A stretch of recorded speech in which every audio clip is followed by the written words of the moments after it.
Stalne promjene vremena od vetra, magle do sunca za San Francisco su uobičajene, isto kao i tehnološke promjene za koje nove ideje uglavnom dolaze iz ovog dela Amerike.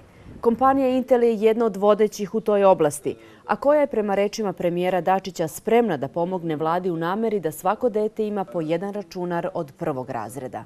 Zadatak će nam biti u narednom periodu da zajedno sa njima osmislimo i sa drugim kompanijama, naravno, kako da svaki učenik, kako da svako dete dobije kompjuter i na takav način podignemo opšti nivo obrazovanja mlade generacije.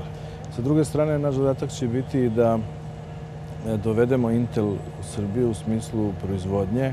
Postoje mnogi projekti gde bi naše kompanije mogle da zajedno sa njima rade, pa čak, kako su nam i sami rekli, da rade na proizvodnji mobilnih telefona. U Intelu navode da je deo njihove misije upravo ulaganje u kompjutersko obrazovanje paralelno sa razvojem proizvodnje. It's not only important to invest in IT for training and for bringing people up to speed on the technology, but also having a local presence in IT, I think, is very important. We, as Intel, attempt to work with local companies when we roll technology out around the world. So having a manufacturing ability, having a software ability in the country would be a huge advantage.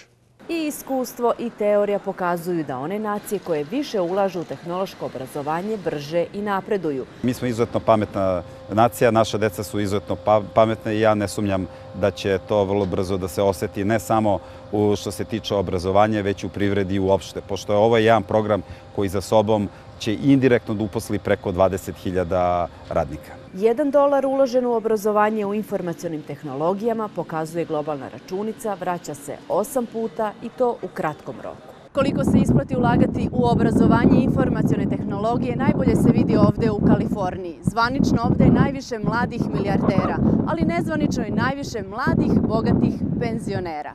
Za Dnevnik iz San Francisca, Vesna Damjanić-Branković.